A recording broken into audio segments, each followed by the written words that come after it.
So ప్రస్తుతం ఖమ్మం జిల్లాకి సంబంధించిన ఇన్సిడెంట్ ఏదైతే జరిగిందో ఆ బాలికకు సంబంధించిన వాళ్ళ అమ్మమ్మ మనతో పాటు ఉన్నారు. ఒకసారి మాట్లాడించే ప్రయత్నం చేద్దాం. అమ్మ నమస్తే. అసలు ఏం జరిగిందమ్మా పాపకి? ఏం జరిగింది సార్, మేము ఇంట్లో పని చేసుకుంటూ ఉన్నాం సార్.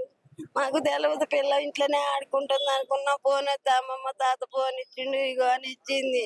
ఫోన్ మాట్లాడినా ఇక మా అమ్మాయి అందుకు అమ్మ నేను కూడా పెద్దనాతో మాట్లాడితే అని మా అమ్మాయి అని ఇంట్లో నిలబడ్డది. అంతే, పిల్ల ఆడుకుంటూ మరి ఎప్పుడు పోయిందో పోయింది సార్, నాకు తెలియదు. ఒక పోరగాడు ఉరికొచ్చిండు ఇంట్లో అపార్ట్మెంట్లకి. ఏందబ్బా ఎందుకు వచ్చినావు అన్న, పాప పడదంటే ఆ నుంచి అన్నాడు. అప్పుడు చూసుకున్నాం సార్ మేము, అప్పుడు దా చూసుకోలేదు మా పిల్లని. అసలు ఏం జరిగింది? అసలు ఏమన్నారంట పాపనైనా? ముస్లిం వాడు ఏమన్నాడో తెలియదు మాకు, మేము అసలు చూడలే మా వాడిని. వాడు పైన ఇంటి నుంచి కింద నుంచి పైకే పోతాడు కానీ వాడు మరి కిందకి ఎప్పుడు వచ్చిండో మాకు తెలియదు సార్.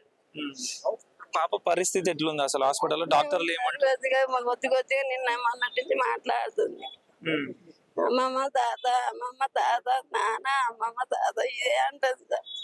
అదే అంటే మా ఆయనకు బాగా ఇష్టం, ఈ పిల్ల అంటే నేను ఇష్టం. ఇంటికి కూడా ఏమన్నారు డాక్టర్లు? అసలు ఏమన్నారమ్మా? ఏమన్నా ఆపరేషన్ చేసి సెట్ చేసి చేస్తామంటారు సార్. మీరు మాట్లాడడం జరిగిందా పాపతోటి? ఇవాళ నిన్న ఏమన్నా మాట్లాడడం జరిగిందా పాపతో? మాట్లాడుతూనే ఉన్నా సార్. మమ్మ ఎట్టుంది అమ్మ అంటే అమ్మమ్మ అందుకనే ఉంది, అమ్మమ్మ ఏడు నొస్తుంది అమ్మమ్మ అని అడుతుంది సార్. నొస్తుంది అంటుంది. ఏమన్నారు? ఎవరైనా గవర్నమెంట్ గానీ రాజకీయ నాయకులు గానీ వచ్చి మీకేమైనా భరోసా ఇచ్చినారా? ఏమైనా హెల్ప్ చేసినారా?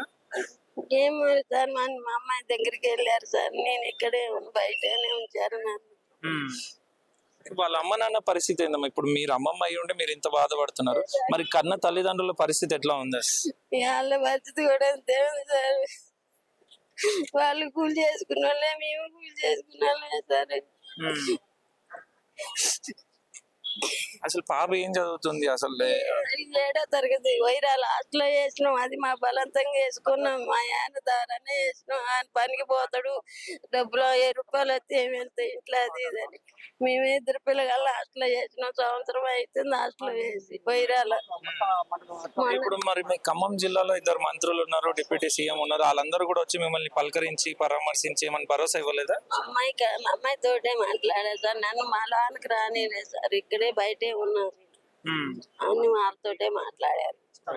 ఏం చెప్తారమ్మా మీ మనవరాలి విషయంలో? గవర్నమెంట్ కి మీరేమైనా సాయం కోరుకోవాలంటే ఏం చెప్తారు? ఏమైనా చేయండి సార్, మాకు సాయం చేయండి సార్, మా పిల్లని బతికించండి సార్.